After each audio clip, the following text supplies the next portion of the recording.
Olá, sejam todos e todas muito bem-vindos e bem-vindas ao Centro de Mídia de Educação do Amazonas. Eu sou o professor Josino Malagueta e estarei com vocês nessa aula de Sociologia. A nossa aula de número 8 tem como objeto de conhecimento poder, política e Estado, o poder legítimo e as formas de dominação no contexto de muitas sociedades e suas principais diferenças na organização política. E o detalhamento é poder, política e Estado, o poder legítimo e as formas de dominação no contexto de muitas sociedades e suas principais diferenças na organização política. Vamos à nossa aula.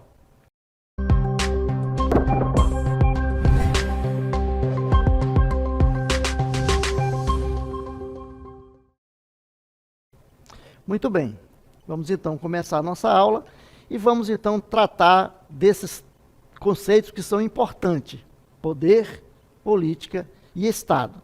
Porém, nós nos perguntamos, é tudo a mesma coisa? A gente pode perceber que no dia a dia, na nossa vivência diária, muitas vezes a gente toma esses termos como se eles fossem uma coisa só, né? Então, os termos, eles são muitas vezes tomados como sinônimos. Porém, a gente vai perceber que, sociologicamente, esses termos, eles são diferentes. Cada um tem um sentido e são distintos entre eles. É o que nós vamos ver durante esta aula, tá bom? Vamos então lá?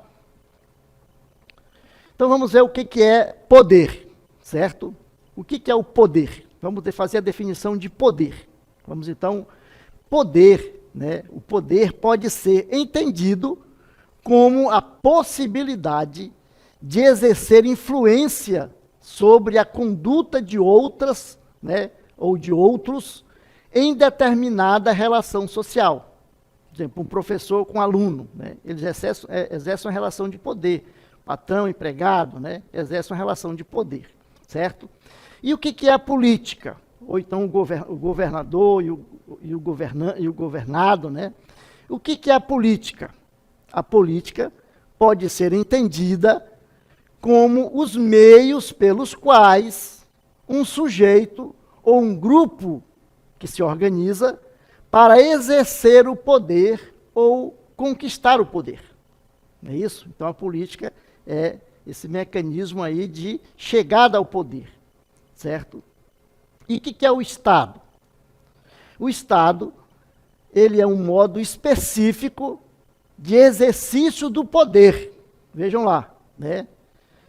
E é a forma como se organiza o sistema político na maioria das sociedades modernas. Então, a partir do poder, nós vamos ter a política e o poder, né? Então, o Estado é esse exercício do poder que se dá através da política, certo? Muito bem. E aí a gente vai, então, agora definir o conceito de poder. Vamos ver o poder, conceito e definição, tá certo? Então, muito bem. Vamos lá, então. O que é o poder? Na concepção weberiana, isto é, de Max Weber, né, o poder tem a ver com a possibilidade de impor sua própria vontade numa relação social, mesmo que haja resistência alheia, mesmo que o outro não queira que você exerça esse poder sobre ele. Não é isso? Vejam lá. Então, todas as relações sociais estabelecidas entre indivíduos, instituições e coletividade são também relações de poder. Então, nós podemos trazer como exemplo, né, a relação entre pais e filhos, relações familiares, né, filhos e pais. Existe aí uma relação de poder? Existe, né? Relação de amizade, nas relações de amizades também existe a relação de poder. Nas relações patrões e empregados também, né? Nas relações entre governante e governados existe relação de poder, certo? Então essa é uma definição que fica aí para a gente ir anotando. E aí nós vamos fazer o seguinte: quais são as formas de exercer o poder, né? Agora nós vamos tratar dessa questão.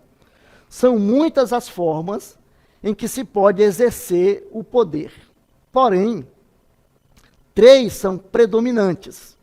Quais são essas 3?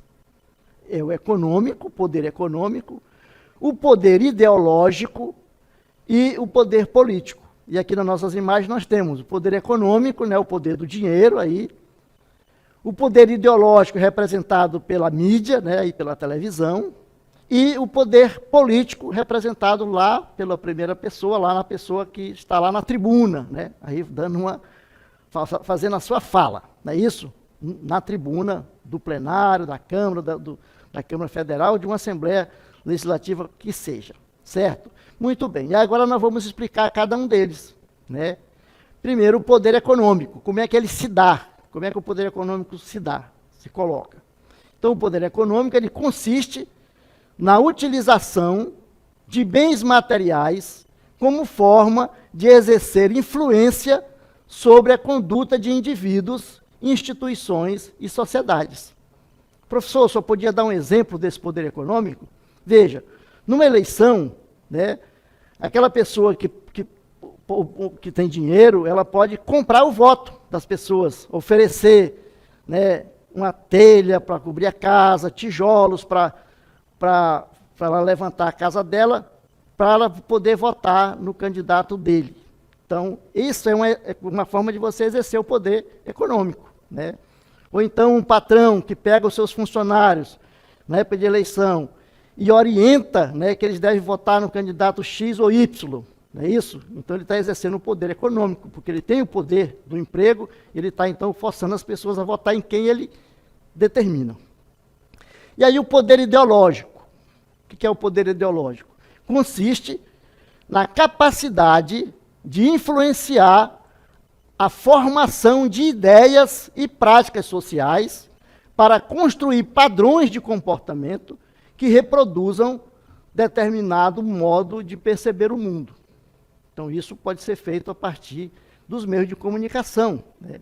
Os meios de comunicação estão na mão, né, de poucas pessoas, de poucas famílias até, né? E eles podem, então, orientar, a partir das suas reportagens, dos seus editoriais, né, uma determinada tendência política. Então, ele está exercendo um poder, né, ali. Poder ideológico, porque ele está formando a cabeça das pessoas, né, através de filmes, de reportagem, né, de distorcer uma reportagem. Então, ele vai, então, conseguir fazer a cabeça. E o poder político refere-se à possibilidade de uso da força como último recurso para a imposição da vontade sobre determinada coletividade.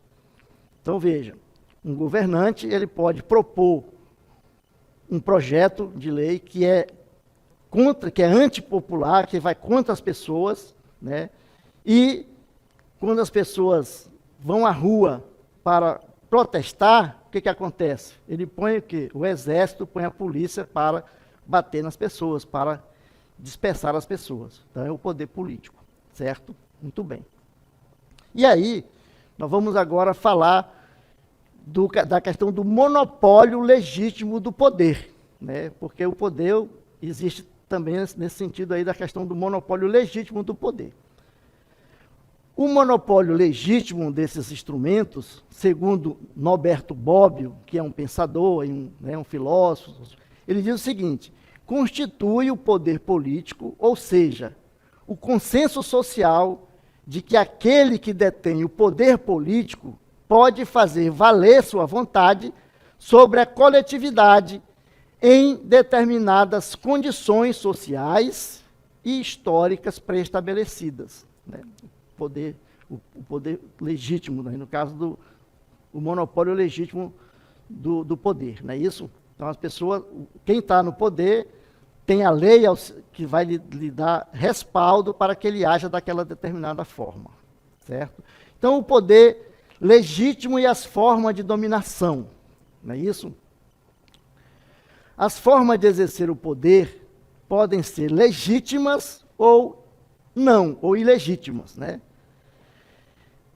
De acordo com Max Weber, ele diz o seguinte, que elas são legítimas, né, quando a influência exercida é aceita por aqueles que se submetem à vontade do outro. Então as pessoas aceitam. Então esse poder é legítimo, né? Esse indivíduo tem o poder sobre essas pessoas e é legítimo porque as pessoas aceitam aquilo que ele está determinando. E quando que não é legítimo? Né? Ele diz o seguinte: quando pressupõe apenas o uso da força para a imposição da vontade, como é o caso das ditaduras, por exemplo. E às vezes nem só na ditadura, mas tem governos que colocam aí a sua força policial para oprimir as pessoas que estão ali muitas vezes se manifestando legalmente e justamente por algo que eles acham que um projeto ou uma lei que vai contra, né, os direitos sociais, direitos das pessoas. Então Max Weber chama o exercício legítimo de poder de dominação. Diz, olha, o legítimo poder, o exercício legítimo do poder, ele tem um nome, chama-se dominação, certo? Então é isso que ele traz. E aí ele vai trazer agora algumas formas desse poder legítimo, né, dessa dominação legítima, certo? Vejam lá. A sociologia weberiana, sempre que nós falamos de weberiana, estamos se referindo a Max Weber, né? Ela classifica 3 tipos de dominação legítima. Ele chama da tradicional, a dominação carismática e a dominação racional legal. E aí nós vamos ver agora a chamada dominação tradicional.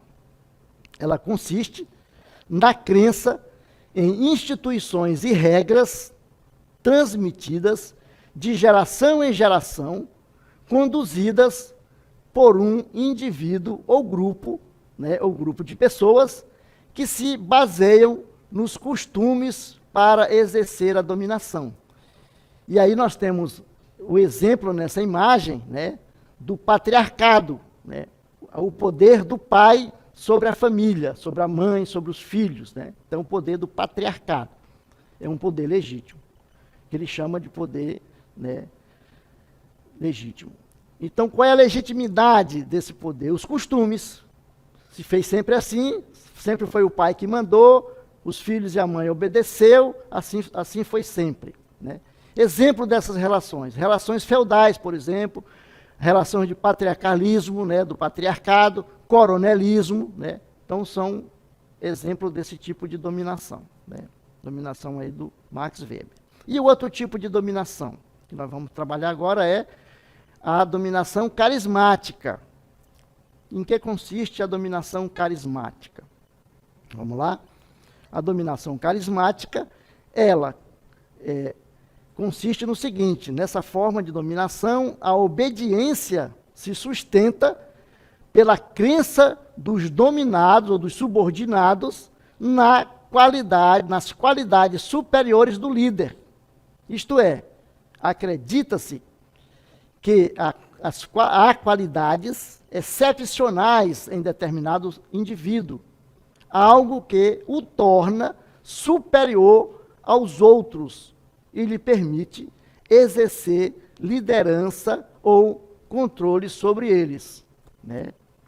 Então, essa pessoa é carismática. Qual é a legitimidade dessa dominação?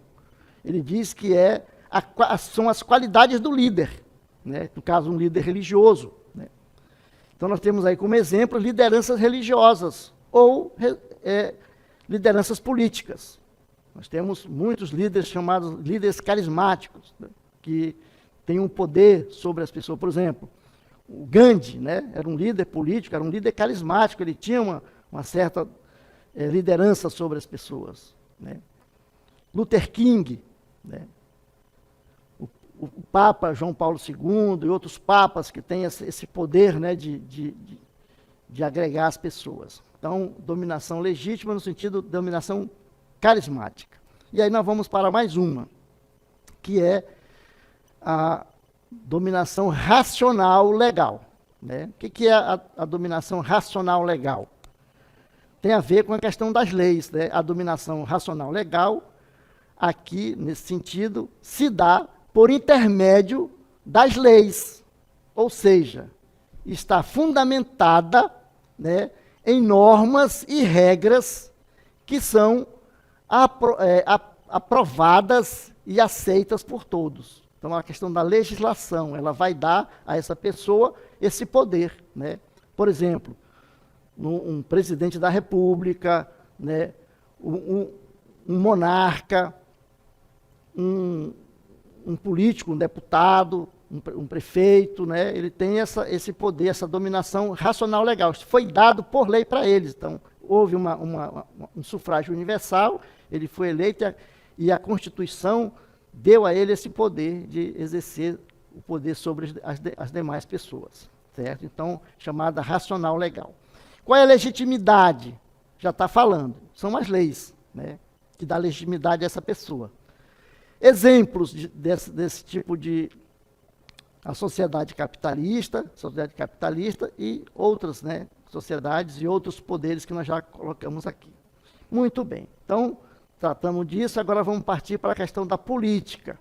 Vamos definir, trazer aqui a questão do conceito e da definição de política. Vamos lá? Então, o termo política vem do grego politikos, né, que significa a participação da vida na polis, na cidade-estado grego. A cidade-estado grego era chamada de polis, daí a palavra político. O político era aquele que tinha poder de participação nos problemas da cidade, né? Ele podia falar aí nas praças, nas assembleias. As revoluções liberais do século XVIII deram uma nova conotação ao termo política, que passou a ser utilizado para designar as atividades relativas ao controle do Estado. Portanto, política é a luta pelo poder, seja entre estados, seja entre grupos dentro do Estado, para fazer valer seus programas e propostas de governo. Então, aí, os partidos políticos, né? Podemos dizer que a política e poder estão diretamente relacionados, pois o poder é recurso inerente para o exercício da política, né? Quem tem o poder exerce a política. Muito bem. E aí nós vamos para um outro conceito, que é o conceito de Estado. Não é isso? Vamos ver então o que é Estado. Estado é o ente administrativo e normativo, isto é, juridicamente, de determinado território. Segundo Bobbio, novamente, Estado é uma organização social complexa, caracterizada pela centralização do poder, fundamentada na afirmação do princípio da territorialidade, da obrigação política e sobre a progressiva aquisição da impessoalidade no comando político. Então, isso é o quê? O Estado. Então, o Estado é a forma, né, o Estado ele é formado por 3 elementos básicos. Quais são esses 3 elementos básicos? Anotem aí. Território, população e governo. Ok? Muito bem. Então, vimos o que é Estado. Certo? Agora nós vamos ver as formas, né, de organização do Estado moderno. Certo? Quais são as formas de organização do Estado moderno? Nós temos 2 formas de organização: a monarquia e a república, né? O Estado é administrado por um governo, né? O Estado ele vai ser administrado por um governo porque ele é o ente administrativo, exatamente, né? Então, a forma de governo é o meio pelo qual é instituída a relação entre governantes e governados. Então, isso é a forma de governo. Então, só existe 2 formas, é a monarquia e a república, né? Então, as formas básicas de governo são a monarquia e a república, como já falamos. O governo pode ser exercido sob 2 regimes: a democracia ou a tirania, ditadura, né? Então, veja lá, formas de governo, monarquia e república, né? que pode ser exercido por dois tipos de regimes, democracia e ditadura ou tirania, certo? Muito bem. E aí nós vamos agora para os sistemas de governo. Nós temos então dois sistemas de governo aí, ó, presidencialismo e parlamentarismo, não é isso? O que é o presidencialismo? O presidencialismo, o governo é exercido por um presidente, que costuma ser eleito direta ou indiretamente para um mandato determinado, que pode ser de 4, 5 anos. Né? Então, ele é eleito aí e se torna, então, tem o poder. Não é isso? Muito bem. Vamos, então, agora para um pequeno vídeo sobre essa questão.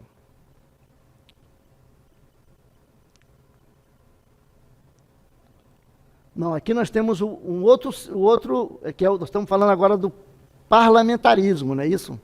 Parlamentarismo, certo? O parlamentarismo ele é exercido aí ou por um presidente ou por um monarca, né, que é o chefe de Estado. Porém, quem governa é o primeiro-ministro, não é isso? Que forma um gabinete, né, escolhido por ele. E aí quem vai governar é o parlamento, a partir do primeiro-ministro. Ele é o chefe de governo, não é isso? Então nós temos aí o sistema parlamentarista, certo? Muito bem. Vamos lá. Então o parlamentarismo, ele é uma forma, tem uma forte integração entre o executivo e o legislativo, fundada na distinção entre Estado, chefe de Estado, e chefe de governo. Né? Monarca ou presidente são chefe de Estado, representa o Estado, e o chefe de governo, aquele que governa, que cria os projetos, é o chanceler ou o primeiro-ministro. O governo é exercido pelo parlamento por meio do gabinete formado pelo primeiro-ministro e demais ministros. O primeiro-ministro é eleito para exercer a função de chefe de governo e depende da maioria parlamentar para governar. Muitas vezes, o primeiro-ministro é derrubado no meio do governo, se elege outro, então assim, o primeiro-ministro também pode dissolver o parlamento, convocar novas eleições, né? Então acontece isso, certo? Muito bem. E aí nós vamos falar agora da questão da participação política, que são os partidos e os sistemas eleitorais. Participação política, partidos e sistemas eleitorais. A população de um determinado país participa politicamente através de filiação em um partido político ou votando, isto é, na escolha de seus representantes políticos.